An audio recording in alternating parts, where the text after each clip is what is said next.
जय मसी प्रियहरू, एकजना बालकलाई चाहिँ वा एकजना विद्यार्थीलाई चाहिँ असल, सक्षम र उत्कृष्ट बनाउनको लागि चाहिँ शिक्षक अनि अभिभावक अनि स्वयं आफै विद्यार्थी चाहिन्छ प्रियहरू। हो, जुन विद्यार्थीलाई हामीले चाहिँ 100% रिजल्ट ल्याउनको लागि चाहिँ जतिको शिक्षकको भूमिका रहँदछ त्यतिको बाबा आमाको भूमिका पनि रहँदछ र त्यतिकै स्वयं विद्यार्थीको भूमिका चाहिँ थाहा हुँदैन कि प्रियहरू। हामीलाई चाहिँ विश्वासमा सक्रिय बनाउनको अनि तपाईँ मलाई चाहिँ निको बनाउने, चङ्गाइ दिने अनि आशिष दिने हरेक कुरामा चाहिँ सहायता गर्ने 3 चिज हुनुहुन्छ भनेर। जुन कि त्यो 3 चिज हुनुहुन्छ प्रियहरू, पिता परमेश्वर र पुत्र परमेश्वर र पवित्र आत्मा परमेश्वर हो प्रियहरू। जुन कि पिता परमेश्वर अनि प्रभु येशू भन्ने त हामीले सुनेकै छौँ प्रियहरू, तर पवित्र आत्मा भनेको के हो भनेर हामीलाई चाहिँ हामीले थाहा नहुन सक्छ र हामीलाई चाहिँ त्यो चाहिँ अलि नबुझ्न सक्छौँ प्रियहरू। त्यसको लागि चाहिँ म तपाईँलाई भिडियोलाई अन्त्यसम्म बताउनेछु। तपाईँहरूले कृपया भिडियोलाई चाहिँ अन्तिमसम्म हेर्नु होला प्रियहरू। कुनै पनि एकजना विद्यार्थीलाई चाहिँ राम्रोसँग पढ्न, लेख्न, असल, सक्षम बनाउनको लागि चाहिँ त्यो विद्यार्थीलाई चाहिँ उत्कृष्ट नतिजा ल्याउनको लागि चाहिँ शिक्षक अनि अभिभावक अनि स्वयं विद्यार्थी आफू चाहिँदछ प्रियहरू। हो, हामी पनि कतिपय कुराहरू हामीले बुझेका हुन्छौँ। हामीलाई चाहिँ के नै चलाएको छ, हामी विश्वासीहरूलाई चाहिँ कसरी अगाडि बढ्न सहायता मिलेको छ, कसरी हामीलाई चाहिँ विश्वासमा चाहिँ अझै सक्रिय बनाएको छ, हामीलाई चाहिँ विश्वासमा चाहिँ कसरी चाहिँ आशिष मिलेको छ भन्ने कुरा चाहिँ हामीले थाहा नहुन सक्छ प्रियहरू। हामीलाई चाहिँ त्यो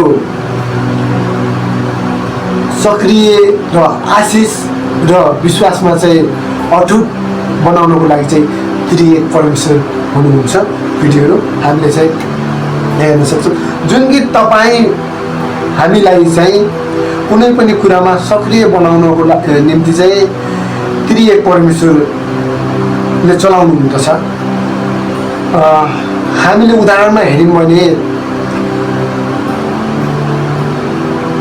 तपाईँ एक व्यक्ति हो, जुन कि म एक व्यक्ति हो अनि तपाईँ एक व्यक्ति हो।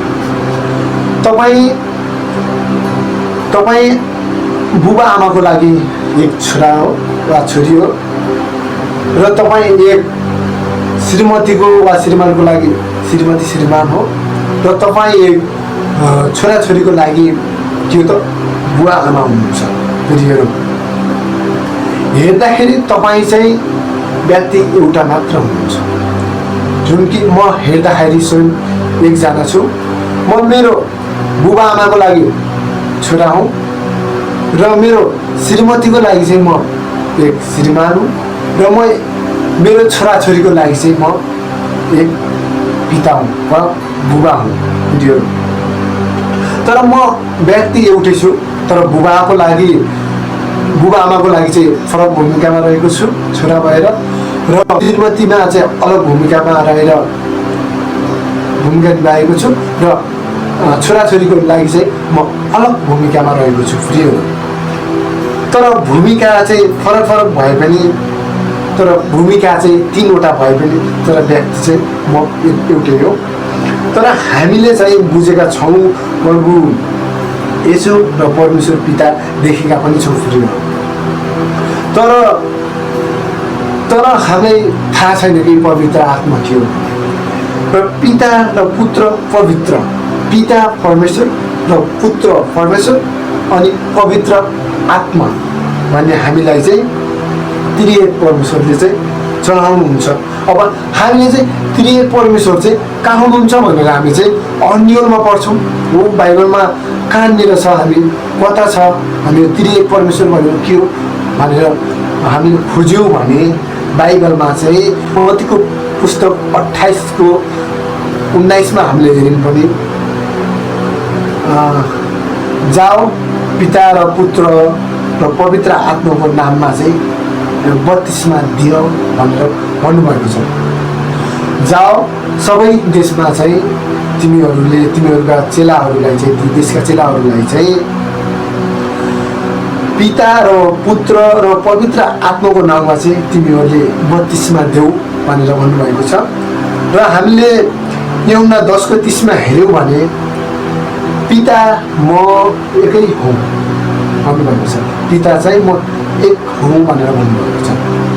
दोस्रो कोरिन्थी 13:14 हेऱ्यौँ भने प्रभु येशू ख्रीष्टको अनुग्रह परमेश्वर को प्रेम र पवित्र आत्माको संगति तिमीहरूसँग सदैव रहोस् भनेर भन्नुभएको छ। हामीले बुझ्दछौँ कि त्रिएक परमेश्वर हामीभित्रै हुनुहुन्छ भनेर हामीले चाहिँ बुझ्नु पर्दछ। प्रभु येशूको भूमिका चाहिँ फरक छ, पवित्र आत्माको चाहिँ भूमिका फरक छ र परमेश्वर पिताको चाहिँ भूमिका फरक छ।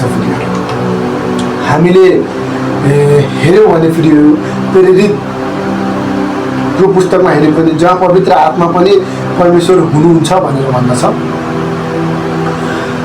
हामीले चाहिँ अब ती त्रिएक परमेश्वरको काम चाहिँ फरक फरक छ। म त्यो तपाईँहरूलाई भन्दछु जुन कि परमेश्वर पिताको काम फरक छ, जुन कि हामीलाई मार्ग देखाउनुहुन्छ, हामीलाई बाटो देखाउनुहुन्छ, हामीलाई असल ज्ञान ज्योति दिनुहुन्छ। उहाँ चाहिँ पिता परमेश्वर हुनुहुन्छ। र प्रभु येशू जुन कि पुत्र परमेश्वर भन्ने कुरा छ।